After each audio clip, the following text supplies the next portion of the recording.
Dears, welcome back to our channel. അപ്പോൾ ഇന്ന് ഒരു day in my life video ആണ്. കുറേ നാളുകൾക്ക് ശേഷമാണ് നമ്മളിപ്പോൾ ലോങ് വീഡിയോ ഇടുന്നത്. അപ്പോൾ അതേ രാവിലെ തന്നെ ഞാൻ അടുക്കളയിൽ കയറി ബ്രേക്ക്ഫാസ്റ്റ് ഉണ്ടാക്കാനുള്ള പരിപാടിയാണ്. അപ്പോൾ ഇന്ന് ഇതേ ഇടിയപ്പവും ബാക്കി വന്ന പൊടി കൊണ്ട് ഞാൻ ദേ ഉണ്ടയൊക്കെ കുഴച്ച് വെച്ചിട്ടുണ്ട്. പിന്നെ ഇതേ ഗ്രീൻ പീസ് കറി ഒരു സൈഡിൽ കൂടെ ശരിയാവുന്നുണ്ട്. അങ്ങനെ രാവിലത്തെ ബ്രേക്ക്ഫാസ്റ്റ് പരിപാടിയൊക്കെ കഴിഞ്ഞിട്ട് ഞങ്ങളതേ കുറച്ച് സമയം ഇരുന്ന് ടി വി ഒക്കെ കണ്ടുകൊണ്ട് ഫുഡ് കഴിക്കാമെന്ന് കരുതി. അങ്ങനെ ടി വിയിൽ ഇഷ്ടം സിനിമയൊക്കെ വെച്ച് ഇടിയപ്പവും ഗ്രീൻ പീസ് കറിയൊക്കെ ആയിട്ട് കഴിക്കുവാണ്. ഈ സമയത്ത് ടി വി കാണൽ മാത്രമല്ല, അതിൻ്റെ ഇടയിൽ കൂടെ കുറേ വർത്താനം പറച്ചിലും ഒക്കെ നടക്കുന്നുണ്ട്. ഇപ്പോൾ ഈ ജോലിക്ക് പോകലും ജിമ്മിൽ പോകലൊക്കെ കാരണം ടൈം കിട്ടാത്തതുകൊണ്ടാണ് നമ്മൾ ഈ ലോങ് വീഡിയോസ് ഒന്നും കുറച്ച് നാളായിട്ട് ഇടാഞ്ഞത്. പിന്നെ അതേ അതൊക്കെ കഴിഞ്ഞ് ഉച്ചക്കത്തേക്കുള്ള മീൻ വെട്ടാനായിട്ട് പോയി. മത്തിയായിരുന്നേ, അപ്പോൾ അപ്പ കൊണ്ടുവന്നതാണ്. ചേട്ടയെ വെട്ടിത്തരാമെന്ന് പറഞ്ഞ് ചേട്ടയെ എടുത്ത് വെട്ടുന്നുണ്ട്. ആ സമയത്ത് ഇത് എവിടുന്നോ വന്നതാണ് കുഞ്ഞ് 2 പൂച്ചകൾ. കുറേ നേരം അതുങ്ങൾ ചുറ്റിപ്പറ്റി അവിടെ തന്നെ നിൽക്കുന്നുണ്ടായിരുന്നു. കുറേ കഴിഞ്ഞപ്പോൾ പോയി. അങ്ങനെ അതേ ചേട്ടായി മീനൊക്കെ വെട്ടിത്തന്ന് അതൊക്കെ ഞാൻ ദേ കഴുകിയൊക്കെ എടുക്കുന്നുണ്ട്. പിന്നെ അത് കഴിഞ്ഞ് ചേട്ടായി കുറച്ച് നേരം പോയി കിടന്നേ. രാത്രിയൊന്നും കണ്ണിന് വേന കാരണം മര്യാദക്കൊന്നും ഉറക്കം കിട്ടാറില്ല. അങ്ങനെ കുറച്ച് നേരം കിടന്ന് ഉറങ്ങി. ആ സമയത്ത് ഞാൻ ദേ മീനൊക്കെ കറി വെക്കാനും ചോറിനുള്ള പരിപാടിയൊക്കെ നോക്കുമായിരുന്നു. ഞാൻ ഈ വയ്യാത്ത ആളിനെ കൊണ്ടാണോ ജോലി ചെയ്യിപ്പിച്ചത് നിങ്ങൾ ഓർക്കണ്ട. ചേട്ടായിക്ക് ഇഷ്ടമാണ് അങ്ങനെ ചെയ്യാനും. പിന്നെ ഞാൻ ഒറ്റയ്ക്കൊക്കെ ചെയ്തുകൊണ്ടിരിക്കുമ്പോൾ എന്നെ വന്ന് സഹായിക്കുകയൊക്കെ ചെയ്യുക. അത് ഞാൻ പറയാതെ തന്നെ ആൾ വരുന്നതാണ്. അങ്ങനെ ദേ ചോറും പിന്നെ ദേ മീൻ വറുത്തേക്കുള്ളതൊക്കെ പുരട്ടി വെച്ച് ഒരു സൈഡിൽ കൂടെ ദേ മത്തിക്കറിയൊക്കെ ആയിട്ടുണ്ട്. ഉച്ചക്കത്തേക്കുള്ള പരിപാടിയും കൂടെ കഴിഞ്ഞിട്ട് ഞാൻ ദേ കുറച്ച് തുണി കഴുകാനുണ്ടായിരുന്നേ.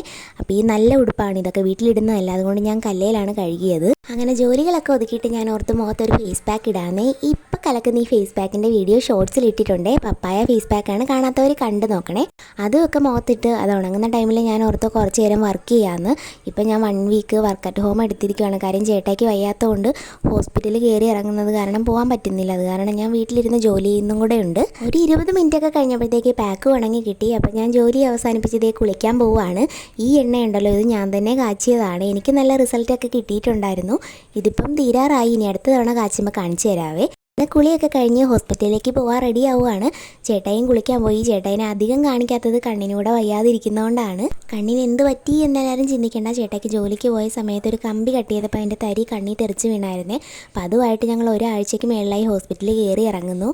ചേട്ടാ ഇപ്പം ഇങ്ങനെ തലയിലൊക്കെ കെട്ടിത്തരുന്നതേ കഴിഞ്ഞ ദിവസം പോയി ക്ലീനപ്പ് ഒന്ന് ചെയ്തിട്ടുണ്ടായിരുന്നേ. അപ്പോൾ അത് വെയിൽ കൊണ്ട് ഇതാവാതിരിക്കാൻ വേണ്ടിയിട്ടാണ് എന്നെ ഇങ്ങനെ തീവ്രവാദീനെ പോലെ കെട്ടിത്തരുന്നത്. എന്നാൽ ഇനി നമുക്ക് ഹോസ്പിറ്റലിലേക്ക് പോകാം. ഇന്നിപ്പോൾ 6ാമത്തെ ദിവസമാണ് ഹോസ്പിറ്റൽ വരാന്ത കയറി ഇറങ്ങുന്നത്.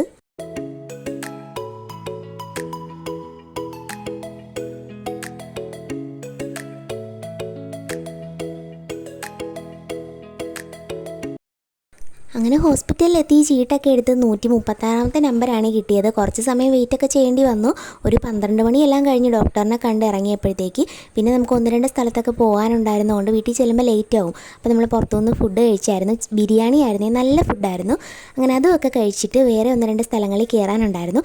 അവിടെയും കൂടെ കയറിയിട്ട് പിന്നെ നേരെ ദേ വീട്ടിലേക്ക് പോവുകയാണ്. ചേട്ടയുടെ കണ്ണിൽ ആ തുരുമ്പിൻ്റെ പീസൊക്കെ എടുത്ത് മാറ്റിയിട്ടുണ്ട്. പക്ഷേ ചെറുതായിട്ടൊരു ഇൻഫെക്ഷൻ ആയിട്ടുണ്ടെന്ന് അവർ പറഞ്ഞു. നല്ല വേദനയുണ്ട്, കണ്ണിൽ നിന്നൊക്കെ നല്ലപോലെ വെള്ളമൊക്കെ വരുന്നുണ്ട്. അപ്പോൾ എല്ലാവരും പ്രാർത്ഥിക്കണേ പെട്ടെന്ന് മാറാനായിട്ട്.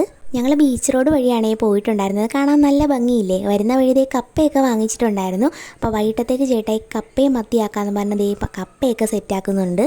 എനിക്ക് കപ്പയും മുളകുമാണ് ഏറ്റവും കൂടുതൽ ഇഷ്ടം. അങ്ങനെ ദേ കുറച്ച് സമയം കഴിഞ്ഞപ്പോൾ കപ്പയും പിന്നെ അതേ നമ്മുടെ ഉച്ചയ്ക്ക് വെച്ച മീൻകറിയും അതുപോലെ തന്നെ കപ്പയുടെ കൂടെ കഴിക്കാൻ ദേ നല്ല മുളകും ഒക്കെ ഉണ്ടാക്കി തന്നേ ചേട്ടായി. അതും ചേട്ടായി തന്നെ ചെയ്തതാണ്. പിന്നെ ദേ നല്ല മത്തി വറുത്തതും പിന്നെ ചോറും ഉണ്ട്. അങ്ങനെ ദേ രാത്രിയിലത്തേക്കുള്ള ഫുഡൊക്കെ റെഡി ആയിട്ടുണ്ട്. ഈ വീഡിയോ കാണുമ്പോൾ ചിലരെങ്കിലും ഓർക്കും ഈ വീട്ടിൽ ഇവർ മാത്രമേ ഉള്ളൂന്ന്. അല്ല, വേറെ ഉള്ളവരും ഒക്കെ ഉണ്ട്. പക്ഷേ വീഡിയോയ്ക്ക് മുന്നിൽ വരാനായിട്ടുള്ള ചമ്മൽ കൊണ്ടാണ് ഈ കാണിക്കാത്തത്. അങ്ങനെ ദേ അടുക്കളയൊക്കെ ക്ലീൻ ചെയ്ത് ഫുഡും എല്ലാം കഴിച്ചിട്ട് ഞങ്ങളതേ കിടക്കാൻ പോവുകയാണ്. ചേട്ടയുടെ കണ്ണിൻ്റെ അവസ്ഥ ദേ ഇതാണ്. വീഡിയോയിൽ എത്രത്തോളം മനസ്സിലാവുന്നുണ്ടെന്ന് അറിയത്തില്ല. പാവം നല്ല വേദന സഹിക്കുന്നുണ്ട് എന്തായാലും. അങ്ങനെ ദേ ഞാൻ മരുന്നൊക്കെ ഇട്ട് കൊടുത്തു. ജിമ്മിലും ഇപ്പോൾ പോകുന്നില്ല, ഒരാഴ്ചയായിട്ട് ചേട്ടായിക്ക് വയ്യാത്തത് കൊണ്ടാണ്. അപ്പോൾ ഇനി ഞങ്ങൾ ഉറങ്ങാൻ പോവുകയാണേ. അത്രയേ ഉള്ളൂ. ടാറ്റാ.